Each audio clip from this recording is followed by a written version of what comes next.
பக்தி Beast channel நேயர்கள் அனைவருக்கும் வணக்கம். ஸ்ரீ ராகவேந்திரர் துணை சிவவாக்கு ஜோதிடர் கிருஷ்ணவேணி. குரு பெயர்ச்சி பலாபலன் 2026 ஜூன் 2ஆம் தேதி செவ்வாய்க்கிழமை பெயரக்கூடிய இந்த பெயர்ச்சி எல்லாருக்குமே ஒரு எதிர்பார்ப்பு. ஏன்னா குருங்கிறது சுபகிரகம். இந்த சுபகிரகம் 9 கிரகத்தில் வலிமையானது. குரு அப்படின்னாவே குழந்தை பாக்கியத்துக்கு உரிய புத்திரக்காரருடைய கிரகம்னு அர்த்தம். குரு தொழில், வருமானம், திருமணம், குழந்தை பாக்கியம் எல்லாத்தையும் கொடுக்கக்கூடிய ஒரு அருமையான கிரகம். இந்த வியாழன் நோக்கு அப்படிம்பாங்க. அப்பேற்பட்ட இந்த குரு பெயர்ச்சி ஒவ்வொரு வருடமும் அதிசாரமாகவும் அப்புறம் வக்கரகதியாக இப்படி மாறி வரக்கூடிய அமைப்பில் பக்கத்து கட்டம், அதாவது எந்த கட்டத்துக்கு பெயர்றாரோ அந்த கட்டத்துக்கு போவார். இப்போ பார்த்தீங்கன்னா காலசக்கரத்திற்கு 4ஆம் பாவகம் அப்படின்னு சொல்லக்கூடிய கடகத்திற்கு குரு பகவான் உச்சம் பெற்று அக்டோபர் 31ஆம் தேதி சிம்மத்துக்கு அதிசாரமாக போகக்கூடிய அமைப்பு.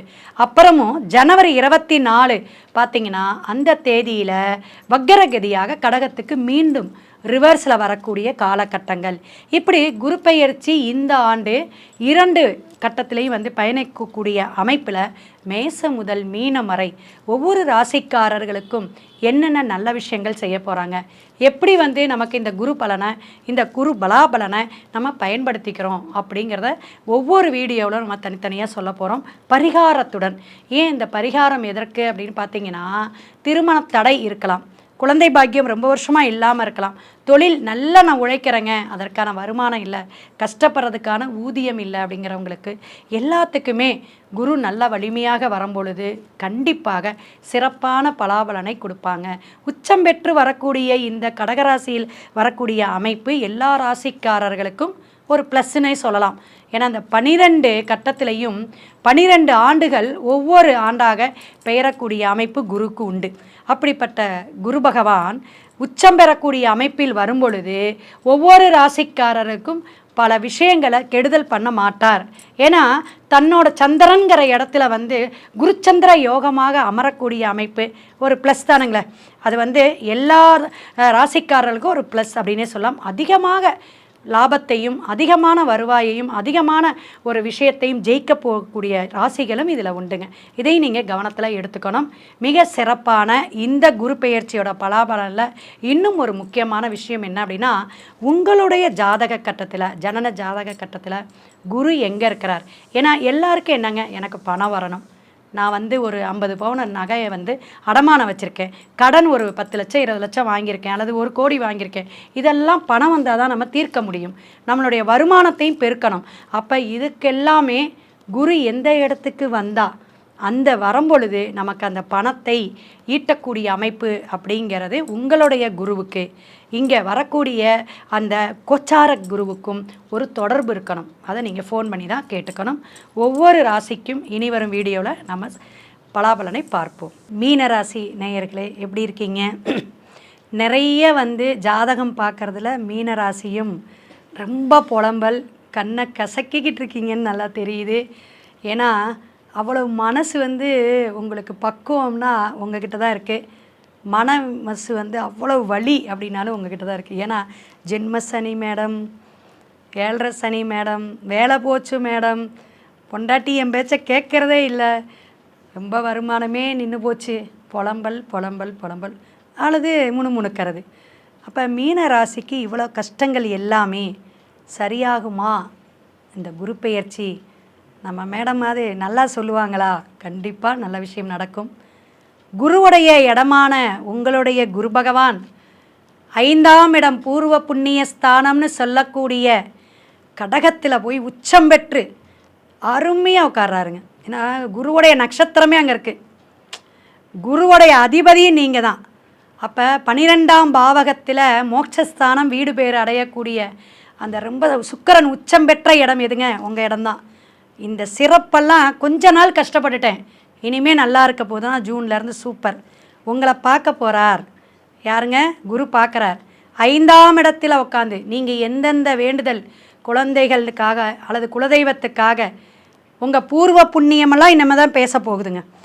அங்கே போய் குரு உட்கார்றாரு உச்சம் பெற்று. அப்போ செய்த வழிபாடுகள், வேண்டுதல், பிரார்த்தனை எல்லாமே நிறைவேறக்கூடிய காலகட்டமாக மாறும். அப்பாடி பெரிய மூச்சு வந்துச்சு மேடம், அருமையாக சொன்னீங்க அப்படிங்கிற மாதிரி. மீனத்துக்கு ஆனந்தம், அற்புதம். ஏன் அப்படின்னு கேளுங்க.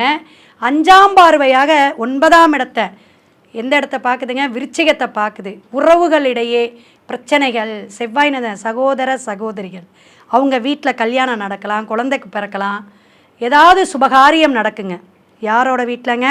மீனராசியோட சகோதர சகோதரிகள், உறவுகள் இடத்துல நிறைய சுபகாரியம் நடக்கக்கூடிய அமைப்பு உண்டு. அந்த பார்வைக்கு அவ்வளோ விசேஷங்க. அடுத்தது பாருங்கள், 7ஆம் பார்வையாக 11ஆம் இடத்தை பார்க்குது. அது எவ்வளோ விசேஷம்? லாபம். சனி பகவானுடைய தொழில் ஸ்தானத்தை பார்க்கறது எவ்வளவு. அப்போ இனிமே உங்களுடைய வளர்ச்சி, தொழில் சார்ந்த வளர்ச்சி, புதிய திட்டம், புதிய தொழில் செய்யுங்க, பயப்படாதீங்க. குரு பார்க்குறார். 11ஆம் இடத்தையும் உங்களையும் பார்க்குறது எவ்வளோ பெரிய விஷயம். லாபம் உண்டு. எழுதி வைங்க பச்சை இங்கில். பச்சை இங்கில் நீங்கள் குரு வாழ்க, குருவே துணை சொல்லிக்கிட்டே இருங்க. மீனராசி சந்தனம் இட்டுக்குங்க. நெற்றியில் வெறு நெற்றியாக இருக்கக்கூடாது. மீனராசி மீன லக்னம் வெறு நெத்தியாகவே இருக்காதிங்க. ஆணாக இருந்தாலும் பெண்ணாக இருந்தாலும் அந்த குருவாயூருடைய அனுக்கிரகம் யாருக்கு இருக்குதுன்னா மீனத்துக்கு தான் உண்டு. மீனராசிக்கிட்ட ஒரு விஷயத்தை வாங்கிட்டு போனாவோ, மீனராசி ஒரு வீட்டில் பிறந்ததான் தனக்கு எந்த உபயோகமோ, தனக்கு அவ்வளோ சக்ஸஸ் இல்லைனாலும் உங்களால் மற்றவங்களுக்கு விமோச்சனைங்க, உங்களால் ஒருத்தவங்களுக்கு பிளஸ்ஸிங் இருக்குதுங்க. ஏன்னா நல்லா கேட்டுக்குங்க, பூரட்டாதி குபேர நட்சத்திரம், உத்தரட்டாதி அப்படிங்கிற சனி பகவானுடைய நட்சத்திரமும், ரேவதி நட்சத்திரம் புதனுடைய நட்சத்திரமும், சுக்கிரன் உச்சம் பெற்ற இடமாக அங்கே இருக்கிறனால அவ்வளோ விசேஷம் உண்டு. நீங்கள் ஒரு காசு எடுத்து கொடுங்க. நான் சொல்லுவேன், நீங்கள் ரேவதி நட்சத்திரம் ஒய்ஃபை கல்யாணம் பண்ணிட்டு வந்துட்டீங்க, கல்யாணம் அந்த பெண்ணை கட்டிட்டு வந்த நேரம் அவங்கக்கிட்ட கடைசாவியை கொடுத்து, ஆஃபீஸ் சாவியை கொடுத்துட்டு வாங்கி போங்க, சிறப்பாக இருக்கும் அப்படிம்பாங்க. அந்தளவுக்கு இந்த மீனராசி பெண்கள்லாம் நிறைய பேர் ஜாபுக்கு போக மாட்டாங்க. இவங்க போனோடனே அவங்க கணவனுக்கு நல்ல வளர்ச்சியாக இருக்கும், அந்தஸ்தை கொடுத்துரும், நல்ல உத்தியோகத்தை கொடுத்துரும், வீட்டை கொடுத்துரும், அப்படி படிப்படியான உயர்வை கொடுத்துரும். அதே மீனராசியில் பிறந்த ஆண்களுக்கு சொல்லுங்கள் மேடம், வெளிநாடு வெளியூர் அதர்பாசை பேசக்கூடியவங்க திடீர் யோகத்தை இந்த சுக்கர திசையிலலாம் 10 வருஷம் டாப்பில் சம்பாரிச்சிருவாங்க. ரேவதி நட்சத்திரம் பிறந்தவங்களாம் சுக்கர திசை வரும், உத்திரட்டாதிக்கும் வரும். அப்படி சிறப்பாக சுக்கர திசையில் என்ன ஆகுங்க, டாப் மோஸ்ட்டாக போயிடுவாங்க. அதாவது படிப்படியான உயர்வு தான் மீனராசிக்கு உண்டுங்க. அதை ஏன்னா குருவோடைய இடம் அது. உங்கள்கிட்ட எப்பயுமே தனம் பணம் உண்டு, இல்லைனாலும் எடுத்து கொடுத்தாலும் விருத்தியாக கொடுக்கும், அடுத்தவங்களுக்கு ஒரு உபயோகமாக இருக்கக்கூடிய காலகட்டமாக இனி வரும் காலம். உங்களுக்கு தொழில் தடை அப்படிங்கிறது இல்லை, வருமானம் நிறைய கிடைக்கக்கூடிய காலகட்டம். புதிய தொழில் தொடங்கலாம், பயப்பட வேண்டாம். இஎம்ஐ லோன் இதெல்லாம் வாங்கி வீடு கட்டுறதோ அல்லது ஒரு பிஸ்னஸுக்கு போடுறதோ, ஒரு ஆடம்பர பொருட்கள் வாங்குறதோ இதெல்லாம் வச்சுக்கோங்க, நல்லாயிருக்கும். கார் வாங்கணும், கண்டிப்பாக வாங்குங்க. அதெல்லாம் நீங்கள் கட்டக்கூடிய அளவுக்கு, வருமானத்தை பெருக்கக்கூடிய அளவுக்கு உயர்வான விஷயங்கள் நடக்கும், பயப்பட வேண்டாம். உங்களுடைய தசா புத்திநாதன் நல்ல கிரக சாரம் வாங்கி நடத்துச்சுன்னா டாப்பாக இருக்கும். சனி பகவான் தாக்கம் குறைஞ்சி குரு பகவான் நான் சப்போர்ட் பண்ணுறேன்ட்டு உச்சம் பெற்று பார்வையாக பார்க்கக்கூடிய விஷயம், பூர்வ புண்ணியம் கிடைக்கும், பாக்கியம் கிடைக்கும், லாபம் கிடைக்கும். அதுக்கு மேலே என்னங்க வேணும்? மீனராசி புலம்பல்கள் இனிமே தீர்க்கப்படும். கிரகம் சுபகிரக பார்வையோடு இருக்கிறனால குருவரலும் திருவரலும் மீனராசிக்கு அற்புதமான விஷயத்தை கொடுக்கும். லாட்ரி யோகம் கூட சிலருக்கு உண்டு. ஷேர் மார்க்கெட்டிங் இதில் வரையும் நமக்கு லாஸில் இருந்துச்சுன்னு வாங்கக்கூடிய அமைப்பு, பொருளாதாரம் உயரக்கூடிய அமைப்பு, உடல் ஆரோக்கியம் நல்லாயிருக்கும். உங்கள் வீட்டில் இருக்கக்கூடிய அம்மா அப்பா பெரியவங்களுக்கெல்லாம் ஆரோக்கியமாக இருக்கக்கூடிய வாழக்கூடிய கட்டங்கள் நடக்கும், பயப்பட வேண்டாம். குலதெய்வ வழிபாடை மறக்காமல் எடுத்துக்குங்க. ஏன்னா அந்த 5ஆம் இடத்துல உங்கள் குழந்தைகள்னாலையும் நல்ல லாபத்தை உண்டு. மீனராசியோட குழந்தைகளுக்கு கல்யாணம் ஆகிறது அல்லது வேலை வாய்ப்பு கிடைக்கிறது, வெளிநாடு போகக்கூடிய விஷயங்கள்லாம் நடக்கும். விவசாயத்துறையில் இருக்கிறவங்களுக்கு நல்லா இருக்கும். அதே போல் உங்களுடைய ஏரியாவிலேயே சில மாற்றங்கள் ஏற்படக்கூடிய அமைப்பெல்லாம் நடக்கும். உங்களுடைய படிப்படியான வளர்ச்சி இந்த குரு பெயர்ச்சியினால் கொஞ்சம் நாட்டுக்கே சுபிசம்னு வச்சுக்கங்களேன், பார்க்குதில்ல. ஏன்னா அந்த சனி பகவான் இருக்கக்கூடிய அமைப்பு அத்தனை பிரச்சனைகளை கொடுத்துச்சு. அதுவும் உத்திரட்டாதியில் சனி பகவான் போகும்போதெல்லாம் நினைக்கவே முடியாது, அவ்வளோ பிரச்சனைகள். அதெல்லாம் இனிமேல் கொஞ்சம் குறையும். பராபவ ஆண்டு ஒரு விஷயம் இருந்தாலும் இந்த பார்க்கக்கூடிய அமைப்பு 12ஆம் இடத்துக்கு சில விரயங்களை கொடுக்குமே ஒழிய, ஆனால் மற்றபடி உங்களுக்கு அது சுப விரயமாக மாறக்கூடிய அமைப்பு மன நிம்மதியை கொடுக்குங்க. இந்த அளவுக்கு மன உளைச்சல் நான் பட்டதே இல்லை மேடம் அப்படிங்கிறவங்களுக்கெல்லாம் மன நிம்மதி, மன ஆரோக்கியத்தை கொடுக்கக்கூடிய காலகட்டமாக இந்த மீன ராசிக்கு எல்லாமே இருக்குது. நீங்கள் அதை அமைச்சுக்கணும். நீங்கள் நிறைய ஜாதகம் கரெக்டாக இருக்கான்னு செக் பண்ணிக்கணும், பார்த்துக்கணும். நியூமரலாஜி படி பார்த்துக்கலாம். இந்த மாதிரி 4ஆம் இடமே உங்களுக்கு மிதுனம், அது குருவெல்லாம் சொல்லுவேன். நீங்கள் கனகபுஷ்பராகம் எப்பயுமே போட்டுங்க. நம்ம ராசிக்கு என்ன அற்புதமோ அதை போட்டுக்கணும் அப்படிம்பேன். மகரகத பச்சையும் நீங்கள் போட்டுக்கலாம். புதன் நல்ல ஒரு விசேஷமாக உங்களுக்கு வேலையை செய்யும். அப்போ நமக்கு இந்த ஸ்டோன்ஸ் எதுக்கு அப்படின்னு பார்த்தீங்கன்னா, இந்த மாதிரி கிரகத்துடைய தாக்கங்கள் இருக்கும்போது அதை போடும்போது நமக்கு விசேஷமாக இருக்கும். இந்த வெள்ளியெல்லாம் விலை இப்போ ஏறப்போகுதுங்க. இப்போ பெண்கள் பார்த்தீங்கன்னா மீன ராசியில் பிறந்திருக்கவங்க கொலுசு போட்டுக்குங்க, இது மாதிரி வெள்ளி செயின் போட்டுக்குங்க, வெள்ளியில் டாலர் போட்டுக்குங்க, இதெல்லாம் நம்ம சொல்லுவோம். இப்போ இந்த ரேவதி நட்சத்திரக்காரங்களெல்லாம் விநாயகர் டாலர் போட்டுக்குங்க, விநாயகரை வழிபாடு எடுங்க, இதெல்லாம் நம்ம சொல்கிறோம். ஏன் அப்படின்னா, நம்ம கிரகங்கள் தாக்கம் வரும்பொழுது 2.5 வருஷம் படணும். அப்போ இந்த குரு பார்க்கும்பொழுது இந்த 1 வருஷம் நல்லா ஆயிடுவீங்க, நல்லா இருக்கும். அதை பயன்படுத்திக்கிங்க. ஒரு சேமிப்பை வச்சுக்கோங்க. கடன் இருந்தால் பிரச்சனையை தீர்த்துக்கக்கூடிய விஷயங்கள்லாம் நீங்கள் தான் பிளான் பண்ணணும். அப்போ மீன ராசிக்கு எவ்வளோ சங்கடங்கள், எவ்வளோ கஷ்டங்கள் இருந்தாலும் இந்த குரு உச்சம் பெற்று உங்களை பார்க்கும் பொழுது வரக்கூடிய தனத்தையும் பொருளாதாரத்தையும் கவனமாக சேமிப்போட சிக்கனமாக இருந்துக்கிட்டிங்கன்னா நல்லாயிருக்கும். திருமணம் சார்ந்து நீங்கள் எடுக்கும் பொழுது நல்ல பொருத்தம் பார்த்துக்குங்க. ஏன்னா அஷ்டமத்து சனியிலையும் 7.5 சனி நடக்கும் பொழுதும் திருமண பந்தத்தையும் குழந்தை பாக்கியெல்லாம் தரும், லவ்வை கூட கொடுக்கும். ஆனால் அது கரெக்டாக செலக்ட் பண்ணிக்கணும். அந்த செலக்டில் நீங்கள் பிரச்சனைகள் ஆயிடுச்சுன்னா நாளைக்கு அது பிரேக்கப் ஆகிறதுக்கான வாய்ப்புகள் அதிகமாக இருக்கும். மீன ராசிக்கு நல்ல ஒரு விமோச்சனமான நல்ல விஷயங்களை நடக்க போது. ஆன்மீகம் எப்பயுமே விடாதீங்க. இறை வழிபாடு அதிகமாக தான் இருக்கணும். சிவன் வழிபாடு, ஜீவசமாதியோடைய வழிபாடு. யாராவது ஒரு ஜீவசமாதியை ஸ்ரீ ராகவேந்திரரோ அல்லது சாய்பாபாவையோ நீங்கள் இவரை கூட எடுத்துக்கலாம். ஏன்னா 5ஆம் இடத்துல பூசம் இருக்கிறனால வள்ளலார் டிவோட்டியாக கூட ஆயிக்கலாம். வடலூர் வள்ளலாரெல்லாம் போய் பார்த்துட்டு வாங்க. தியானம் பண்ணுங்கள், உடற்பயிற்சி பண்ணுங்கள், தானம் தர்மம் பண்ணுங்கள். மீனராசிக்காரங்க எந்த அளவுக்கு தானம் தர்மம் பண்ணுறீங்களோ அந்த அளவுக்கு நல்லா இருக்கும். ஏன்னா ஒரு சில ராசிக்கு திருமணம் ஆனோனே ஒரு வளர்ச்சி உண்டு. குழந்தை பாக்கியம் கிடச்சதுக்கப்புறம் தான் மீனராசிக்கு பெரிய வளர்ச்சி மாற்றம் உண்டு. நிறைய பேர் 45-50 வயசில் இருந்தீங்கன்னா எனக்கு கமெண்ட் பாக்ஸில் போடுங்க. ஏன்னா இதெல்லாம் அனுபவம். மீனத்திற்கு மீன ராசிக்குன்னு ஒரு ஸ்பெஷல் உண்டு. ஸோ அது மாதிரி நிறைய விஷயங்கள் இந்தந்த காலகட்டத்தில் நமக்கு ஒரு வளர்ச்சி உண்டுங்க.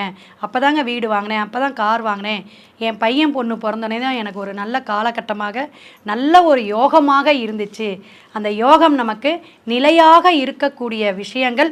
இந்த குரு பெயர்ச்சி உங்களுக்கு தனலாபம், பொருளாதாரம் எல்லாம் உயரக்கூடிய அமைப்பு உண்டு. கடன் நிவர்த்தி அடையக்கூடிய அமைப்பு உண்டு.